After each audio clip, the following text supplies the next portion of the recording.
From Wisconsin is recognized for 2 minutes. Thank you, Madam Speaker. I want to thank the sponsor of this bill, Mr. Hill, for his good work, and our chairman for driving this legislation. It's bipartisan.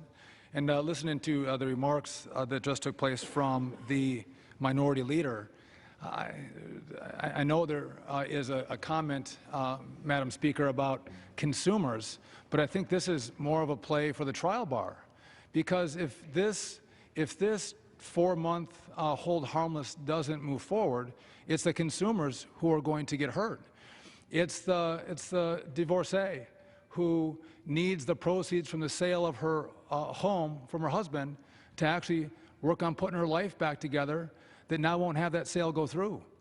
In communities like mine in rural America, where you don't have really large lenders and large title companies and large realtors, we have small institutions. It's those communities that are going to be hurt the worst if we don't have this 4-month hold harmless. You've given up your lease.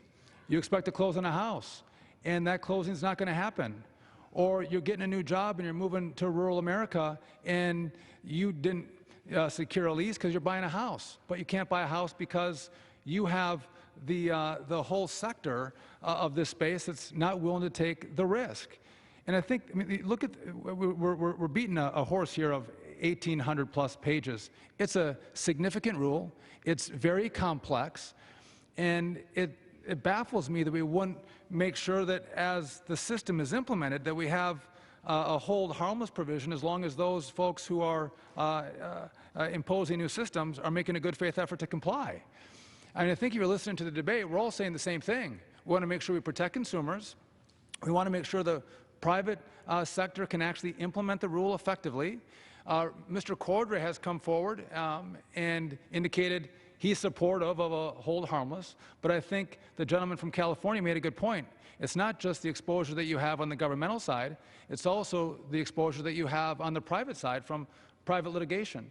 And so I'm concerned that we'll have consumers who are set to buy a home. I yield the gentleman an additional 30 seconds. The gentleman is recognized for 30 seconds. Consumers who are set to buy a home who won't have that sale go through, and it's those families who are hurt the worst. So there's a lot of stuff that we have to fight about, that we disagree on, but it seems like we're so close on this one.